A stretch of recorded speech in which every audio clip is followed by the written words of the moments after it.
escritores, realizadores, actrices, actores, productores, editores, público cinéfilo. todos somos Gente de cine.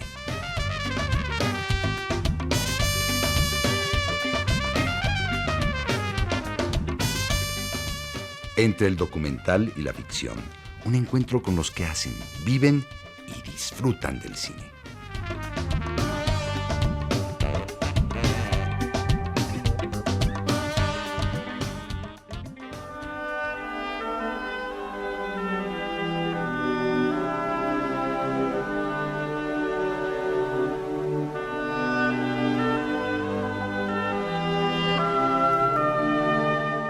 Ya han pasado 7 días de que iniciara el Festival Internacional de Cine de Venecia, organizado por la Bienale de Venecia y dirigido por Alberto Barbera.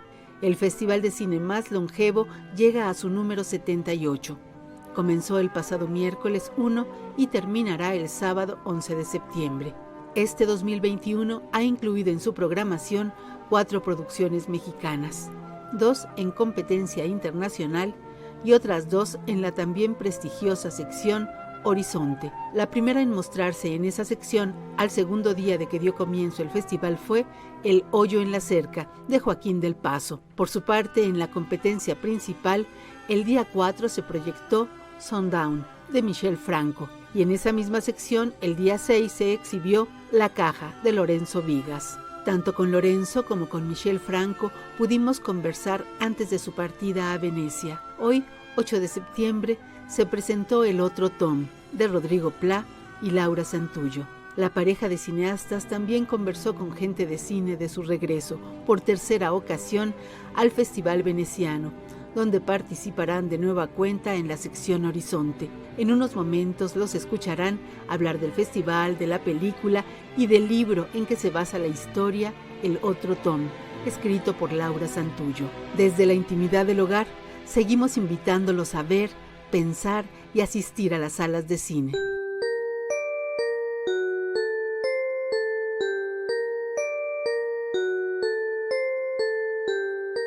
De estreno en México, llega a 100 pantallas del territorio nacional el tercer largometraje de Marcelino Islas Hernández, Clases de Historia, protagonizado por la excelente actriz Verónica Langer, junto a la joven Renata Vaca. Del viaje íntimo y liberador al que nos lleva esta película nos hablará Elena Reina. Ya saben, si quieren comunicarse con el programa nos encuentran en redes, Facebook y Twitter, Gente de Cine, Instagram, Gente-de Cine y en Facebook Live de Radio Educación los miércoles durante la transmisión del programa. Cinemóvil Toto es una propuesta muy estimulante que si no la conocen deben tenerla muy en mente. Ver cine y ejercitarse en bicicleta. Mariana López Valenzuela dará a conocer los sitios a donde llegará esta forma itinerante de mostrar cine para toda la familia en distintos sitios. Una apuesta maravillosa para que la gente pueda pedalear y ver películas. Todavía seguiremos presentando algunos aspectos de la vida del actor mexicano Roberto Sosa, quien fuera nombrado durante el pasado Festival Internacional de Cine de Monterrey ícono del cine mexicano. Lucero Díaz y Sonia Riquer, a nombre del equipo, les damos la bienvenida y agradecemos se unan con nosotras a través de la radio y el cine.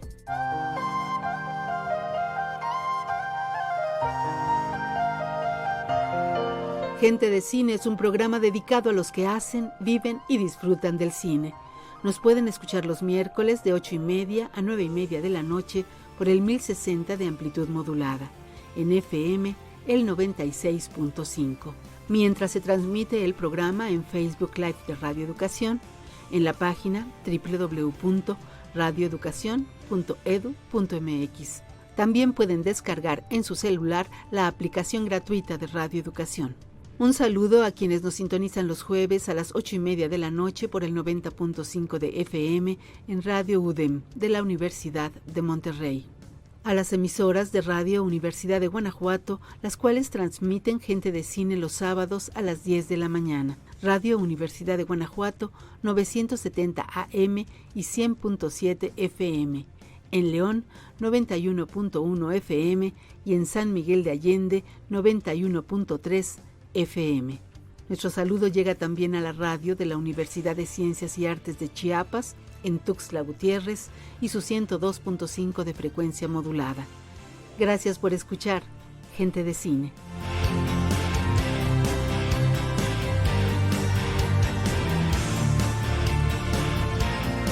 En la Ciudad de México esperamos su comunicación a través de nuestras redes: Facebook, Gente de Cine, Twitter, @Gente de Cine, Instagram, Gente-de Cine, y los miércoles entre 8:30 y 9:30 de la noche, mientras se transmite el programa, nos encuentran en Facebook Live de Radio Educación. Mañana jueves arranca la exhibición de una película mexicana que les invitamos a ver: Clases de Historia. Elena Reina tiene más que contarnos.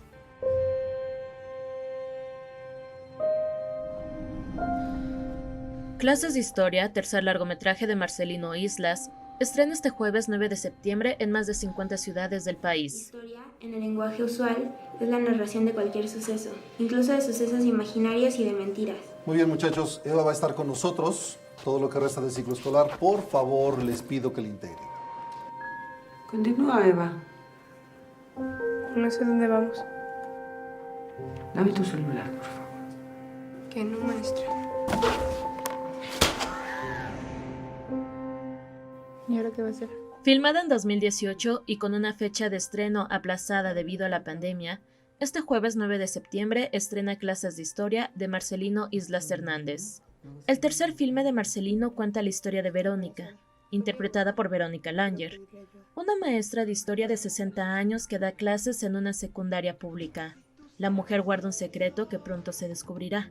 Verónica es una mujer con un fuerte carácter que se niega a someterse a un tratamiento que combate el cáncer terminal que padece. Es una mujer fría, al igual que las relaciones que establece con su propia familia y con su apático matrimonio.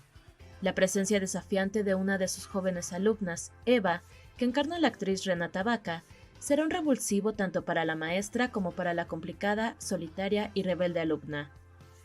Escuchemos al realizador Marcelino Islas hablar para Gente de Cine de su tercera película. Es mi tercera película y quería desmarcarme un poquito de mis primeros trabajos, en los que de repente los sentía como un poquito dolorosos para mí dentro del proceso de realizarlos y armarlos. Quería desmarcarme de eso, quería hacer una película más luminosa, entonces le pedí a Vero Langer, que es protagonista de Clases de Historia y también es protagonista de La Caridad, mi película anterior, que armáramos esta película juntos. Le conté mis intenciones y le dije, te quiero escribir el papel. Iba escribiendo, nos veíamos como cada mes, mes y medio, e íbamos discutiendo sobre cómo armar la película. Pues ya, así es como comenzó ese proceso que te digo que ha llevado 4 años hasta llegar a la cartelera comercial. Es una relación como bastante improbable, ¿no? De repente es difícil generar empatía con personas que sentimos como tan distantes, pero era justamente el objetivo, ¿no? Al buscar una película más luminosa, como con más vida, justamente recurrí a esta idea de la juventud como esta representación de la vida, ¿no? Entonces, por eso aparece el personaje de Eva interpretado por esta muy joven Renata Vaca, que solita al llegar aporta muchísima frescura a mi cine. Entonces, de ahí partió como de lo simbólico que podía ser. Para mí lo intenté armar como un coming of age, pero particular es como un returning of age, como regresar a la juventud o rejuvenecer lo que le pasaba al personaje de Vero. Entonces, de ahí viene esta idea de incorporar a Eva con esa edad y con esas formas. El personaje de Eva ha aparecido en mis películas anteriores, siempre tiene la misma función, como detonar el conflicto del personaje principal, sacarla de su contención. Esta lectura de la lesbiandad de los personajes, por supuesto que ahí está, tiene que ver un poco con dónde me siento identificado yo. Desde mi primera película he trabajado con personajes femeninos y me gusta mucho explorar como esa sensibilidad con toda la distancia que debo de tener al hacerlo y al decirlo. Es algo que tiene que ver con mi entorno, con cómo crecí, con cómo vivo, que eso, me siento muy identificado con la sensibilidad femenina y es lo que me gusta trabajar y retratar. Ay, híjole, es que me cuesta como trabajo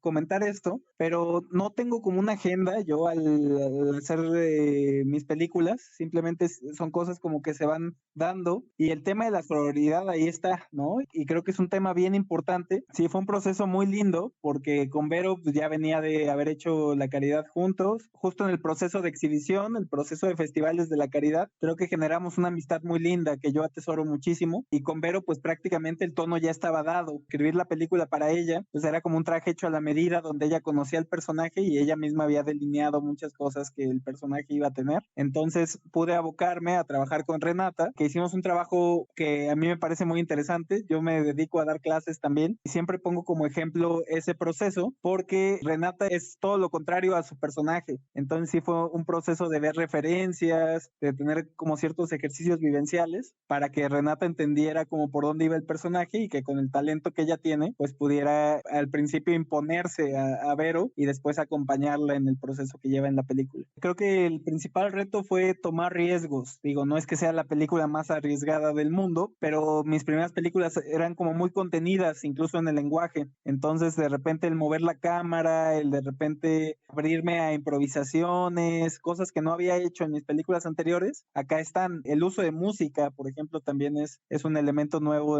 que empieza en mi cine con clases de historia, y eso, como soltarme el chongo un poquito. Creo que rejuvenecí un poco. Eso es como lo que siento que me sucedió con clases de historia. Hice una película después de clases que se llama Mi novia es la revolución, que estrenamos en Guadalajara ahora en octubre, y creo que para llegar a esa película, que es un coming of age, era muy necesario haber pasado por este proceso de liberación que representa de alguna manera clases de historia, esta idea de sacarlo, de salir del closet, de sacar las cosas que tienes debajo de la cama para poder ser. Si tú sabes quién soy, no me pidas más. Solo tienes que saber que te voy a dar. En el reparto de clases de historia también actúan Héctor Holten, José Meléndez, Fernando Álvarez Rebeil, Gabino Rodríguez, Ana José Aldrete, Leonardo Ortiz Gris, Ana Lorena Rodríguez e Ismena Romero. Clases de Historia continúa la creación de un cineasta interesado en las problemáticas de las mujeres, en especial de las mujeres mayores. Así lo mostró en su ópera prima Marta en el 2010, a la que le siguió La Caridad del 2015, también estelarizado por Verónica Langer, y ahora en su tercera película trabaja de nueva cuenta con la actriz nominada al Ariel por su papel en Clases de Historia.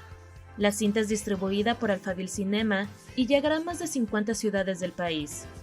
Sigamos escuchando a Marcelino Islas, director de Clases de Historia. La filmamos en el 2017, 4 años han pasado desde que filmamos la película hasta ahora, y estoy muy contento. La verdad es que fue un proceso muy largo. La peli la estrenamos en el 2018, en noviembre, en Tokio y después en Los Cabos. Hicimos festivales en 2019 y en 2020 íbamos a estrenar en febrero, el 14 de febrero, y no encontramos la ventana, nos corrieron a marzo, y en marzo, pues bueno, se cayó el mundo, y hasta ahorita Alphaville, la distribuidora, encontró el momento para poder estrenar. Esperemos que con todas las medidas que tienen los cines y que debemos de tomar nosotros, que podamos encontrarnos en el cine. Creo que en estos tiempos de tanta contención, como lo he estado mencionando, creo que te puedes encontrar con un mensaje de luz, un abrazo, ¿no?, para el corazón, y que creo que es un mensaje muy necesario en estos tiempos. Entonces, eso. Creo que es una historia de amor muy linda, no narrada de la manera convencional, ni entendida de la manera convencional como vemos el amor siempre representado. Un abrazo para el alma, creo que es lo que se van a encontrar. Estoy muy contento ahora por el estreno de clases de historia en salas, pero con la nueva película justo me estoy encontrando con un panorama muy distinto y una configuración donde las plataformas terminan teniendo un papel preponderante, ¿no?, en el decidir los destinos de las películas. Ahorita es en cines, sí, tenemos el compromiso con Eficine Distribución, que nos lo otorgaron desde hace ya un tiempo. Entonces vamos a estrenar en cines y ya después de eso veremos si pasamos a las plataformas o qué es lo que sucede. Tenemos presencia casi en toda la República, son 50 ciudades, 140 pantallas, entonces pues digo, estoy muy emocionado por eso. Mi película anterior se estrenó como con 3-4 copias, entonces sí es exponencial el crecimiento de la exhibición de esta peli. Cuéntame una historia que me haga olvidar la tristeza por un rato. Una historia rosa que me haga pensar que las cosas pueden mejorar. Clases de Historia es un relato que hará que el espectador o espectadora se pregunten muchas cosas que tienen que ver con el miedo a salir de su cotidianidad y romper la monotonía de la vida. Recuerden, Clases de Historia estará en más de 100 pantallas en todo el país, así que como siempre les decimos, búsquenla. Y mejor aún, encuéntrela. Para Gente de Cine, Elena Reina. Si te guardas todo lo que te duele y todo lo que quisieras hacer apagado frente.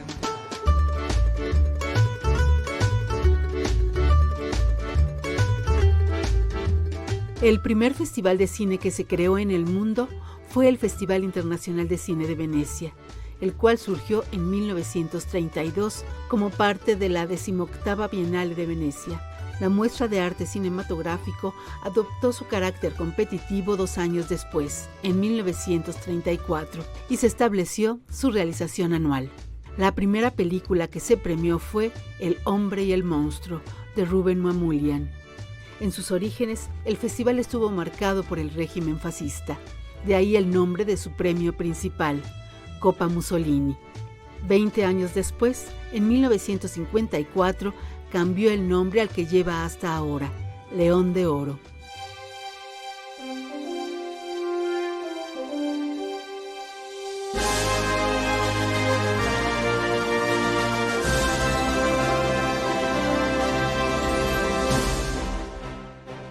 En el Festival Internacional de Cine de Venecia estrenó este miércoles 8 de septiembre El Otro Tom, película escrita y dirigida por Rodrigo Plá y Laura Santullo. Con la pareja de vida y creación literaria cinematográfica, hablamos a los pocos días de haberse anunciado su participación en la sección Horizonte de la 78 Mostra de Venecia. Laura, Rodrigo, gracias por estar en Gente de Cine nuevamente. Muchas gracias por la invitación. Gracias. Y sí, muy entusiasmados, esa es la palabra. En general nos avisan antes, la verdad, y nos piden que seamos discretos. O sea, recibimos una carta de invitación previa, que por supuesto nos llena de alegría, especialmente después de este contexto, bueno, no después porque seguimos en él, pero... Sí, ojalá fuera después. ¿no? En este contexto de pandemia, donde no hay tantas alegrías y todo eso, tener esa sensación de que, bueno, cerramos un proceso, acabamos una película y la vamos a presentar, ¿no? Bajo las condiciones que se puedan. Pero eso es una alegría enorme y creo que tener un festival que nos da un lugar, como tú dices, por tercera ocasión volvemos a Venecia, que valora nuestro trabajo, que la verdad es un honor y es una alegría como muy, muy grande, ¿no? Tal cual. Ya los has reconocido. Pues sí, esa es la sensación un poco que da, como que sentimos ese festival. Aparte nos ha ido bien, o sea, cuando hemos estado con el público, con la zona en su momento, recuerdo que aparte fue como muy emocionante, una sala muy llena, en la época de las salas llenas, y gigante, sí. Era una sala gigante, y bueno, la verdad fue como muy emocionante, y luego también con un monstruo de 1000 cabezas, que en aquella ocasión aparte estuvimos en la inauguración de Horizonte, de la misma sección a la que vamos ahora. Pero también fue como muy buena. Siempre hemos tenido como una linda recepción en Italia, y bueno, obvio, no sabemos qué va a pasar ahora, pero estamos como muy emocionados con la idea de estrenar ahí. Y en una ciudad bellísima aparte, ¿no? O sea, que aparte sucede la Bienale al mismo tiempo, entonces hay exposiciones interesantísimas, o sea... Es un momento bonito para asistir. A ver cómo ocurre todo en esta ocasión, claro, que todo es atípico. Sí. Pues por eso la emoción yo creo que es mayor, porque van a regresar a un sitio que ya conocen, pero que les va a representar situaciones nuevas. ¿Cuándo van a Venecia?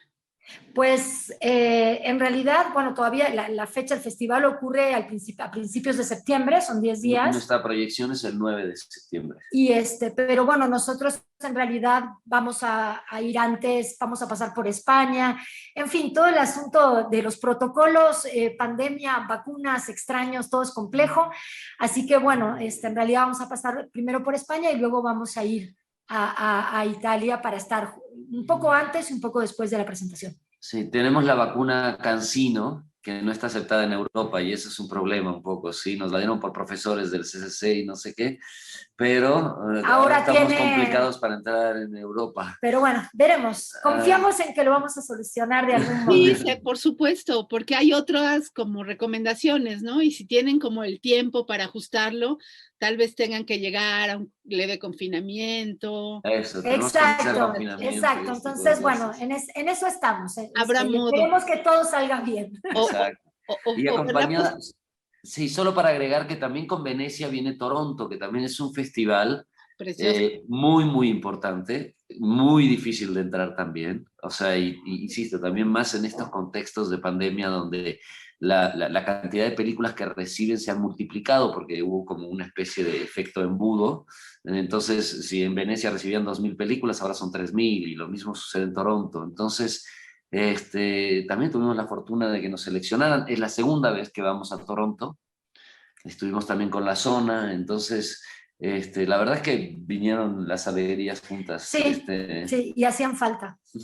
Seguro, y lo mejor es que me imagino que ustedes también lo sienten. No es una alegría solo para ustedes como artistas, como cineastas, sino que saben que hay un gran público o un público cercano que los ha seguido y que también se alegra con estas invitaciones. Incluso que es un año también como bastante peculiar, que México tiene en Venecia, hay 4 películas, lo cual es como...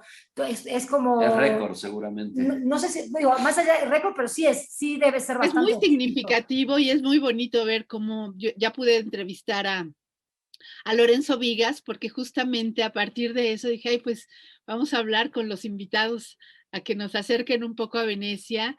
Y bueno, para él también es muy emocionante y habló de ustedes y de la cercanía que tiene y del gusto que le da saber que los va a encontrar allá, no digamos con Michel Franco, que son productores. Sí. Entre sí, la verdad es que es todo un evento para... Digo, son Joaquín 4 películas. que para él ha de ser su primera vez. Exacto. La verdad no sé si Joaquín ya ha estado antes, pero sí, con película, pero... Creo que con la anterior estuvo en Berlín. En Berlín. Pero bueno, sí creo que hay como una cosa, pues entre todos, de sentir que está como pasando también algo importante con el cine nacional y que ojalá que se sostenga y ojalá que no, que los apoyos continúen. A fin de cuentas, tiene que ver con eso, ¿no? Con que logramos hacer cine, con que aquí se logran las cosas. Y es algo que se reconoce como a nivel mundial de los festivales, entonces sería genial que esos apoyos no se diluyan, ¿no? en el tiempo y que se siga pudiendo hacer cine aquí.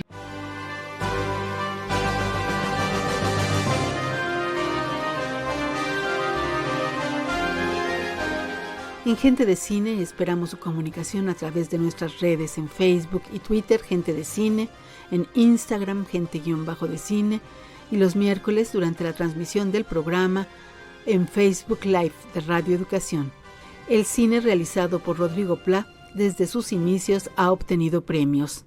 Sus primeros cortometrajes como estudiante del CCC y así sucesivamente. La base de datos IMDb registra en su haber alrededor de una 40. Junto a la escritora Laura Santullo, ha desarrollado una buena parte de su vida personal y creativa. Ambos combinan talentos e intereses. Ahora, en 2021, regresan a un festival que les ha dado varios premios. En 2007, el Festival de Venecia les otorgó el premio a la mejor ópera prima, el premio Cinema Avvenire, que reconoce el cine por venir, y el premio de la ciudad de Roma. En 2015, como parte de la sección Horizonti, presentaron Un monstruo de 1000 cabezas, logrando el premio Horizonte Venecia. Horizonti tiene como la particularidad, es como, también es como sección oficial en el sentido de que, porque luego hay otras secciones como paralelas, digamos. No, pero esas son las importantes. Exacto. Se llama competencia Horizon, ¿no? Sí. Horizonte Competition, sí. Exacto. Exacto. Tiene la particularidad que nosotros, un poco en broma y un poco en serio, pero decimos que nos entusiasma mucho porque justo como que eligen a las películas, o la idea es elegir como películas más experimentales, de gente que de algún modo busca narrativas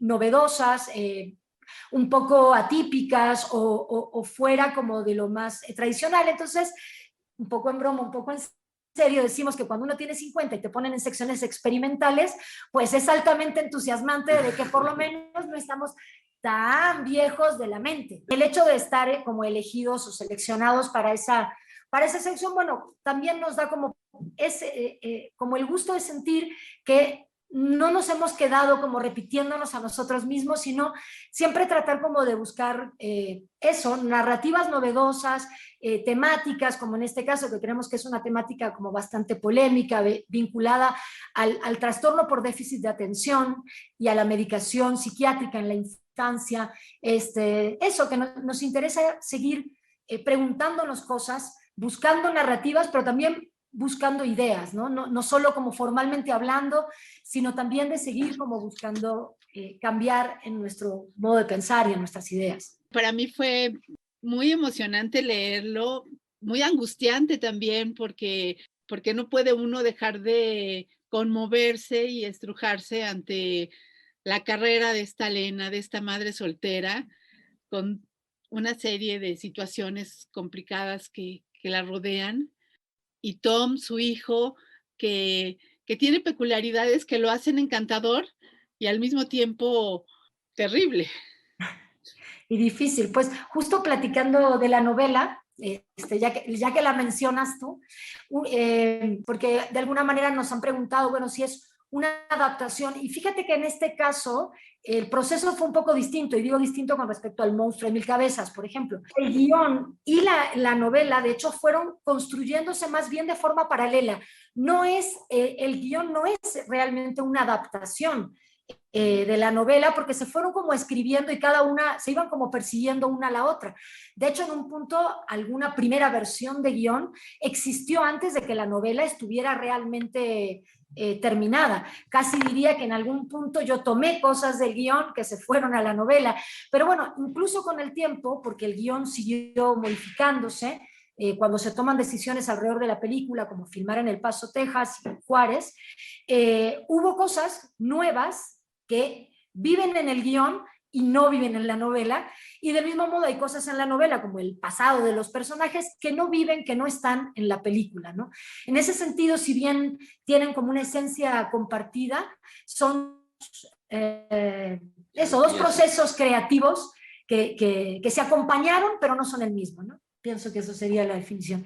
Rodrigo, ¿tú qué tanto participas justo en esta creación del guión desde la experiencia del rodaje, de la realización cinematográfica? Digo, cada película ha tenido procesos diferentes, o sea, digo, La Zona de Desierto Adentro las escribimos juntos, El Monstruo no, La Demora tampoco, que también participaba, pero veníamos ya como trabajando en conjunto, y ella también incursionaba un poco en la parte de dirección, o sea, y en esta ocasión es la primera vez que compartimos incluso el crédito de dirección y de guión. O sea, porque aunque uno tenga como un porcentaje un poco más alto en uno de los rubros, digamos, tal vez yo dirijo un poco más que Laura y ella escribe un poco más que yo, pero ambos participamos en los procesos del otro. Entonces, y es como la película de los dos, entonces decidimos como compartirlo. Y nada, y entonces sí, claro, participo también en la escritura, ¿no?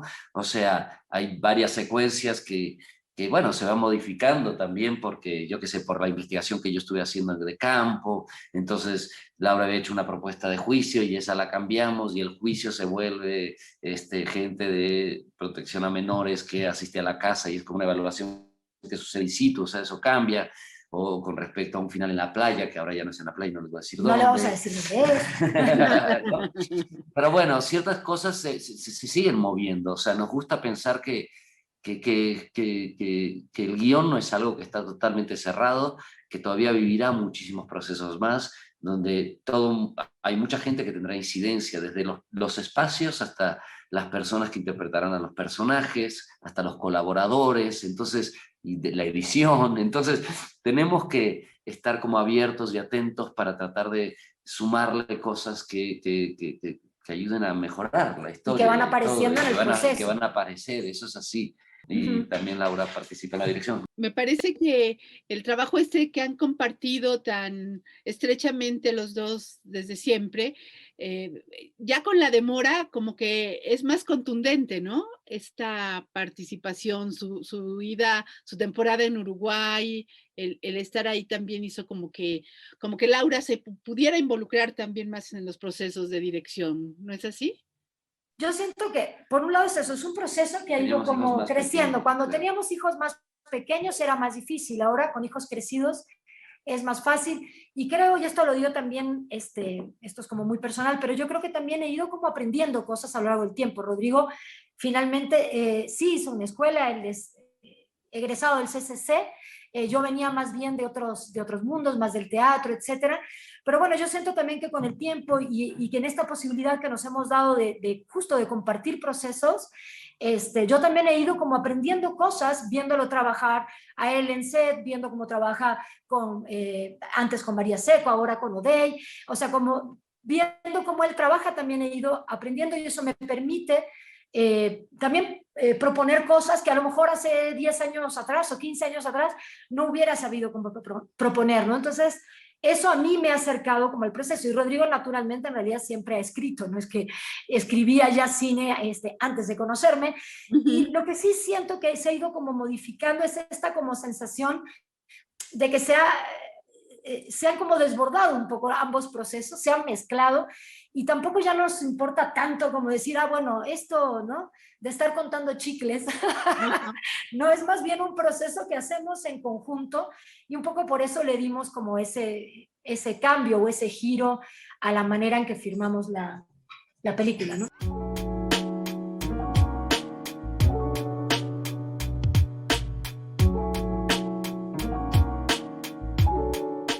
El otro tom es la novela escrita por Laura Santullo, que sirvió de inspiración y aliento a la película que hicieran juntos ella y Rodrigo Plá. Es una novela sobre el trastorno de déficit de atención que toca otros temas de nuestra realidad a través de Elena, una joven madre soltera, y su hijo Tomás. El otro tom. La pregunta que sobrevuela como toda la película, justamente se vincula a eso, a qué tanta oportunidad nos estamos dando y qué tanta oportunidad damos como sociedad a la diferencia, ¿no? Entonces, es hablar de diferencia, hay como, curiosamente, el respeto a la diferencia sexual, a las distintas razas, etnias, etcétera, está como más platicado, más conversado, pero creo que hay una discusión que todavía está abierta y hay que seguir pensando, es qué pasa con la diversidad psíquica, o sea, qué pasa con las distintas maneras de percibir el mundo, y hasta qué punto muchos comportamientos de los niños o de la infancia están siendo justamente catalogados como por fuera de una normalidad que quién la define, cuáles son los límites, cómo estamos tan seguros de que esto es lo que está bien y esto es lo que está mal, ¿no? Entonces, más allá de, yo no tengo una respuesta contundente a eso, pero sí nos importa que este tema como polémico de la salud mental en la infancia permanezca abierto, que sea una conversación.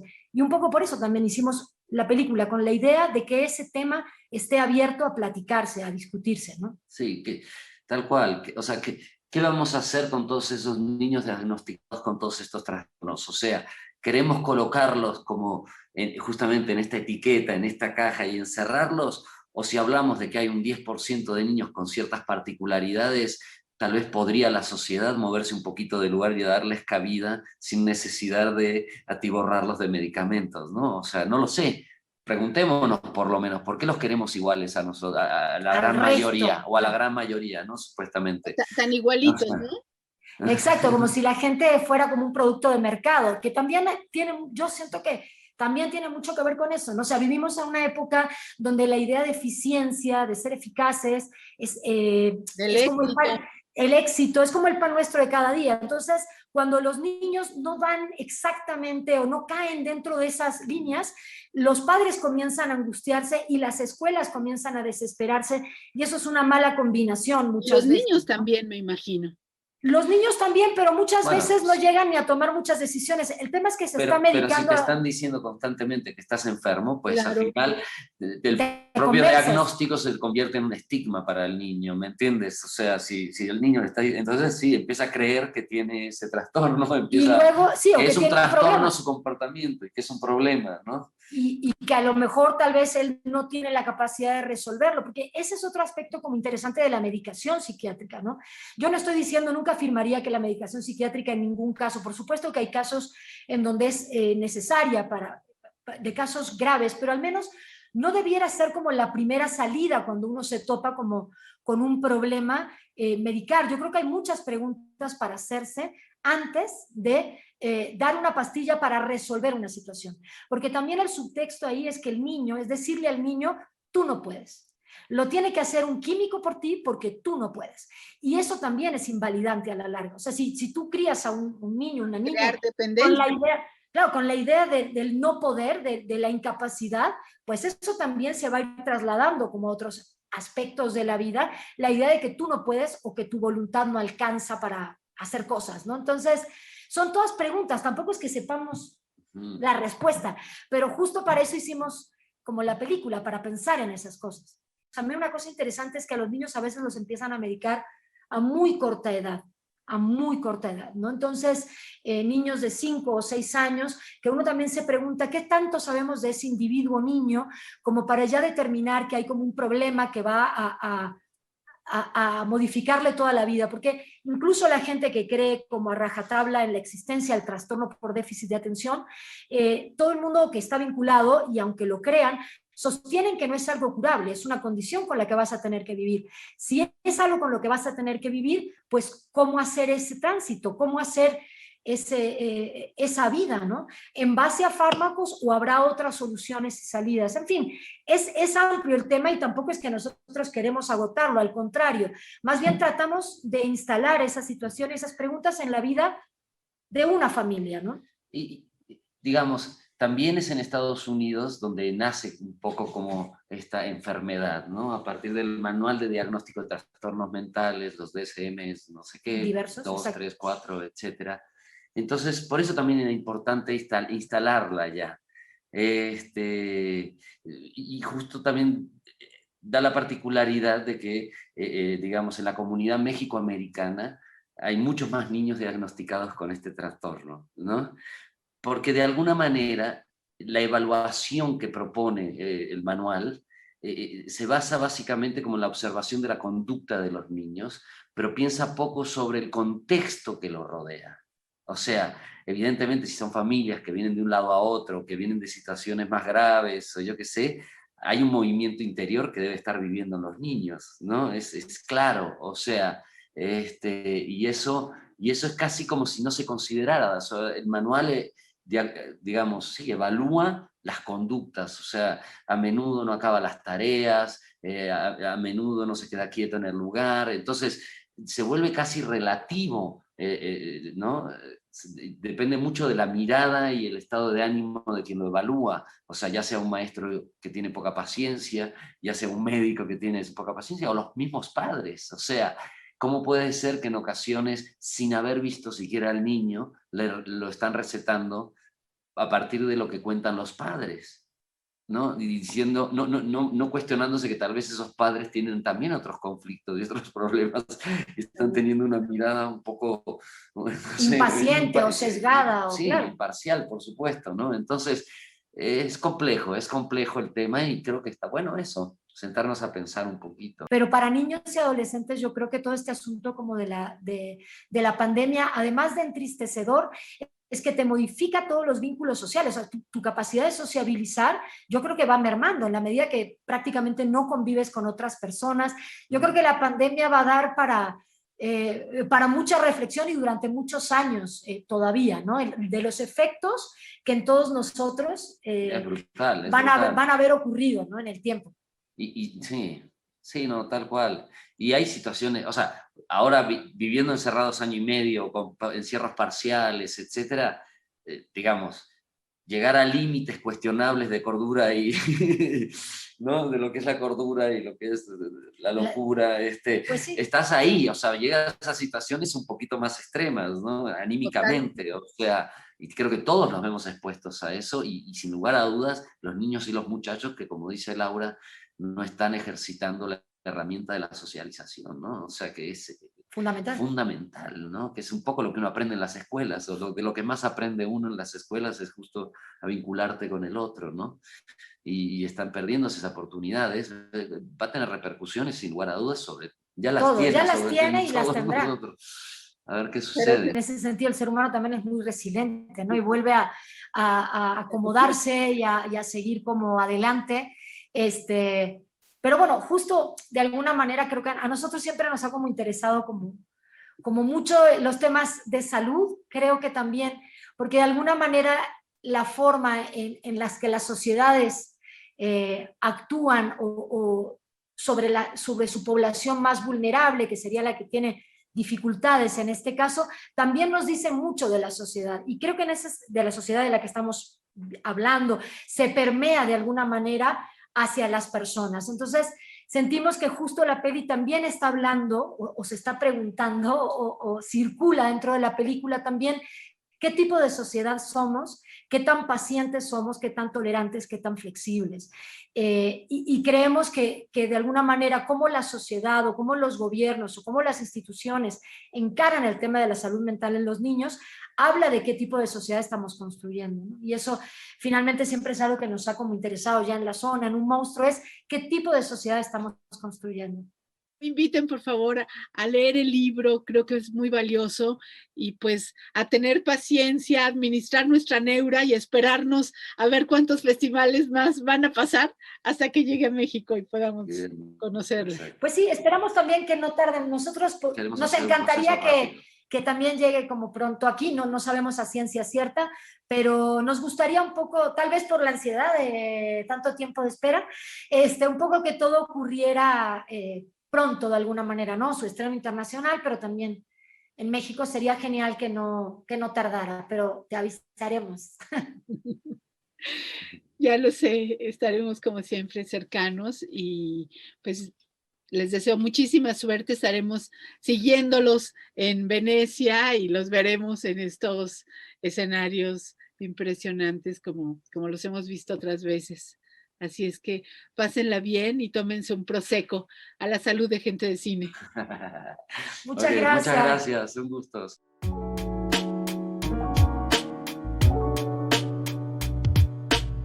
El otro tom será parte de la sección oficial del largometraje mexicano de ficción del 19 Festival Internacional de Cine de Morelia, a efectuarse del 27 de octubre al 1 de noviembre. Esa será una magnífica oportunidad para ver la película y saludar a los creadores, Rodrigo Plá y Laura Santullo. Mientras tanto, les invito a conseguir la novela que da título y contenido a la película, El otro tom de Laura Santullo, publicada por Penguin Random House. Búsquenla en las librerías, seguro la encuentran. Y ahora, a pedalear y ver cine con Cinemóvil Toto. Mariana López Valenzuela nos antoja la experiencia. La gira Cinemóvil Toto es un proyecto mexicano de cine itinerante hecho con energía renovable.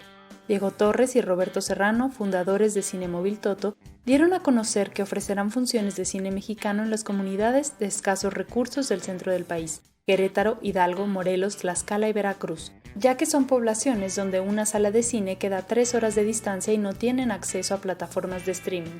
En total se realizarán 55 funciones con el apoyo del programa del fomento al cine mexicano FOCINE.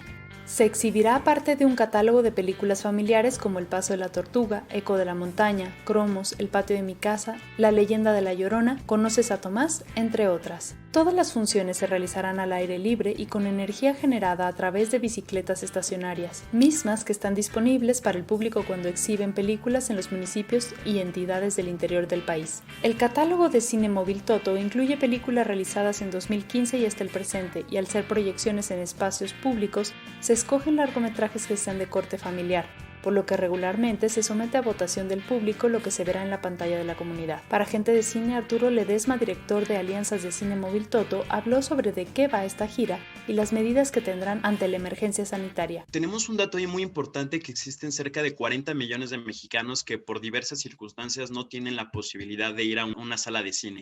Ahí es de que nace esa iniciativa que a partir de energías limpias, es que nosotros podemos tener acceso a estas comunidades que son alejadas y vulnerables, ¿no? Inclusive ha habido comunidades en donde no tienen infraestructura eléctrica y ahí es donde nuestra magia nos ayuda, ¿no? Contamos con un sistema de bicicletas, el cual el público asistente se sube, pedalea, y con esta energía cinética que ellos mismos hacen con su pedaleo es el motor de nuestras películas para poder generar la electricidad. Y hablando de la TEMI específicamente, algo que nos ha funcionado mucho y viene de la naturaleza del proyecto es que son funciones al aire libre.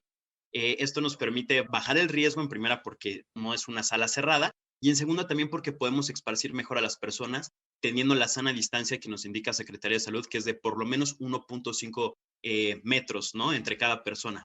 Y bueno, nosotros fuimos con Secretaría de Salud antes de iniciar este proyecto para ver ellos cómo lo veían. Lo vieron con muy buenos ojos justo por ese tema de ser al aire libre. Y de la mano de ellos desarrollamos un protocolo sanitario para pues, reducir mayormente los riesgos y sobre todo, ya que tenemos a toda la gente convocada, Mariana, se nos hace un buen espacio para mandar mensajes de valor que muevan conciencias, ¿no? Entonces, Secretaría de Salud nos da contenido, lo que estamos viendo en radio, televisión, digital, etcétera, todo ese contenido para no bajar la guardia en esta pandemia. Nosotros lo pasamos previo a nuestras funciones y de primera mano llevamos este mensaje de valor también a todos nuestros asistentes.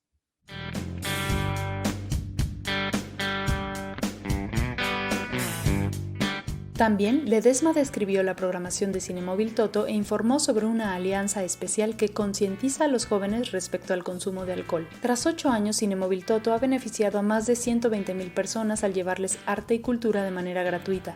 Ha logrado más de 750 funciones que se traducen en más de 150,000 kilómetros recorridos y más de 800,000 watts generados. Cinemóvil Toto ya arrancó su recorrido por Querétaro el pasado 15 de agosto y continuará durante todo septiembre, octubre, noviembre y diciembre, llegando a municipios como Zacualtipan, El Meyac e Ixmiquilpan, entre otras del estado de Hidalgo, así como Jantelco, Huitzilac y más en Morelos, para luego visitar 5 municipios en Tlaxcala, de los que destacan Nanacamilpa e Ixtenco, para después cerrar en otras 5 localidades de Veracruz. Fortín de las Flores será su última parada.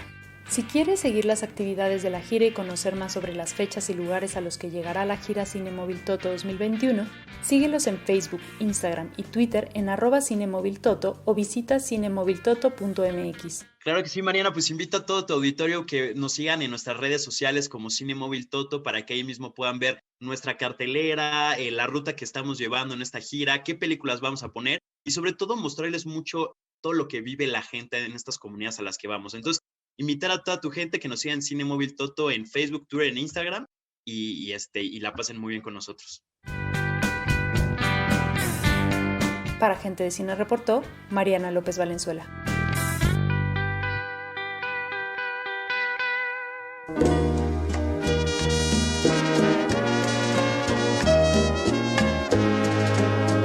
Roberto Sosa es un actor en cualquier escenario que se le presente.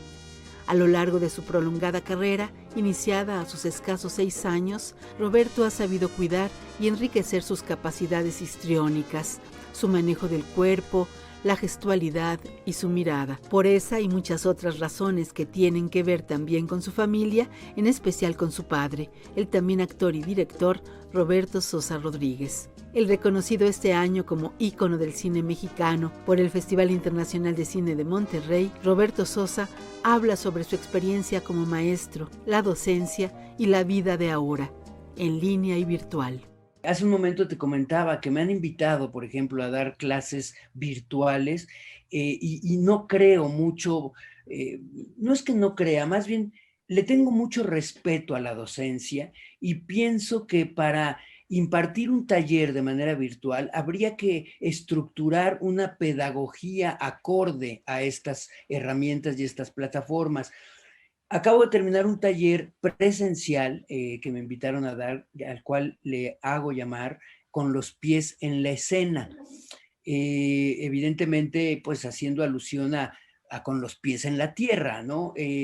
Y es un taller que, bueno, lo he dado en distintos lugares, que en Casa Azul, en lugares en los que me invitan a darlo, en donde justamente lo he ido como trabajando a partir de la necesidad que encuentro que tenemos como actores de desarrollar los temas acordes a la vida misma. Es decir, cómo conformar un taller o un trabajo pedagógico en el que puedas compartir herramientas, no para hacer un casting, no para hacer una audición o para resolver una toma, sino para construir personajes y que actoralmente tengas herramientas para teatro, para televisión, para cine. Y en ese sentido, creo que me desenvuelvo muy bien, soy muy apasionado en el terreno docente porque le doy mucha atención y mucho interés a cada uno de los interesados en integrarse a un taller conmigo, porque justamente como trabajo con seres humanos y como a mí me gusta también que me pongan interés, entonces yo me intereso en las personas con las que trabajo para trabajar con las particularidades de cada uno de los actores y actrices que integran los cursos, porque finalmente eso, los actores, como todos los creativos, como todos los seres humanos, como todos los artistas, somos absolutamente únicos y no podemos trabajarlos en bloque, ni podemos trabajarlos con fórmulas. Por supuesto, hay escuelas, y está Stanislavski, y está Barba, y está Meyerhold, y está Grotowski, y están las distintas escuelas y tendencias actorales, pero creo que hoy en día es como un poco como las religiones. Tenemos que tomar lo mejor de cada una de estas escuelas y adecuarlas, adaptarlas a nuestro nuevo contexto en el cual, pues ya hoy en día con un aparatito puedes hacer un cortometraje, ¿no? Y entonces eso no lo hace más fácil. Es decir, ¿qué discurso va a construir un actor a través de su trabajo para ponerlo a disposición de un guión, de un personaje, de una obra de teatro? Y por ahí que he estado trabajando y bueno, yo escucho el resultado y veo y escucho cómo terminan las personas que integran estos procesos de aprendizaje conmigo y creo que salen contentos, Sonia. Y creo que también en ese sentido es para mí una gran responsabilidad, pues lo mucho que he podido recibir de enseñanza a través de mis distintos maestros, me toca también compartirlo. Estoy convencido de que tenemos una urgente obligación de comprometernos en cuanto a la responsabilidad que implica el ser actor, porque lo que hablábamos hace un momento, estás tocando emociones en la gente, estás hablando, estás ofreciendo contenidos. Entonces, el actor hoy más que nunca, hace un momento hablábamos de la conciencia social en el caso de Paul Leduc, el actor también está obligado a ser consciente de del mundo al cual pertenece y del mundo del cual va a hablar a través de su trabajo. Algo que reitero mucho incluso también en mis clases. Yo nunca he concebido esta profesión para de manera exitosa ser famoso. Es decir, sí es bonito el reconocimiento y que la gente te ubique porque te vio en algún trabajo, pero ese no es el fin del actor. El fin del actor al final del día es transmitir contenidos, hablar de lo que le sucede en su universo y comprometernos con la responsabilidad genética que confiere el que hace 4,000 millones de años la vida apareció en la Tierra y nosotros venimos cargando con la responsabilidad de esa genética y con esa línea de tiempo es con la cual vamos a trabajar y de la cual vamos a hablar a través de cada toma, cada secuencia, cada gesto, cada pausa, cada silencio, cada reacción, cada mirada, debe ir cargada y contenida de un discurso que el propio actor debe construir a través de un personaje. Y muchas veces a lo mejor no estás haciendo o no te toca hacer el personaje que te gustaría o el que a ti o el que tú hubieras anhelado. Pero justamente ahí es donde entra el discurso actoral que le va a imprimir a su personaje, aunque no sea el tema quizá que le gustaría abordar. A mí me ha tocado interpretar, por ejemplo, ¿qué te puedo decir? A un secuestrador, ¿no? En The Men on Fire, con Tony Scott y con este hombre Denzel Washington.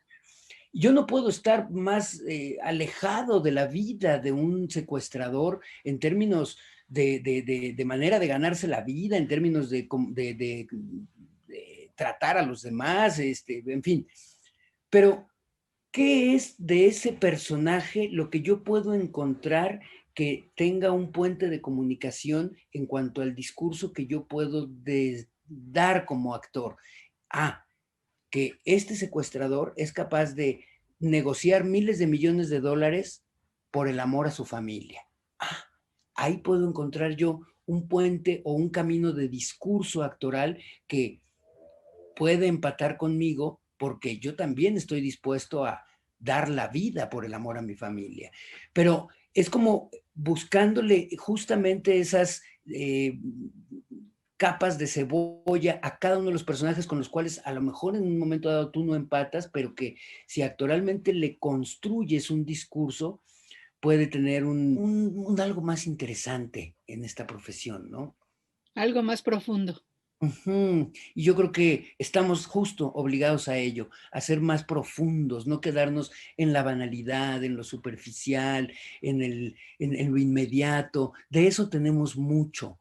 Y yo creo que tenemos el enorme privilegio de tener la oportunidad de no serlo, de ser un poquito más exigentes con nosotros mismos, pues para estar en un mundo un poquito menos banal, menos superficial, menos barato, menos inconsciente, porque creo que de inconsciencia hay mucho ya en el mundo. He leído, pero no he aprendido nada, he trabajado, he actuado, pero tengo muchísimo más por descubrir del ser humano, que es a quien me toca a mí interpretar, ¿no? Del ser humano, con todos esos vericuetos, con todas esas claroscuros, con todos esos altibajos que tenemos como seres humanos, universalmente hablando. Pues eso es de lo que me toca a mí hablar a través de mi trabajo, y por lo tanto el universo a explorar y a indagar, pues es infinito, ¿no? No tiene fondo, no tiene fin, más que el que uno mismo se ponga, y eso pues lo hace mucho más vasto, y lo hace mucho más interesante y rico y divertido y entretenido. Gracias por escuchar el programa, por escribirnos y mandar sus comentarios e impresiones sobre el programa a Facebook Gente de Cine, Twitter @Gente de Cine, Instagram Gente_de Cine y en Facebook Live de Radio Educación.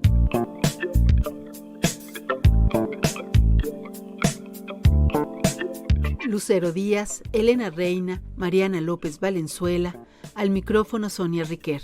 Los esperamos la próxima semana, miércoles 8:30 de la noche, en un encuentro con Gente de Cine. Mientras, vayan a ver Clases de Historia, de Marcelino Islas.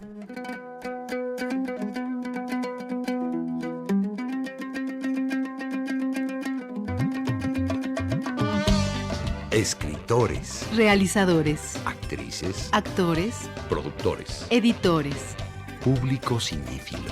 Todos somos Gente de Cine.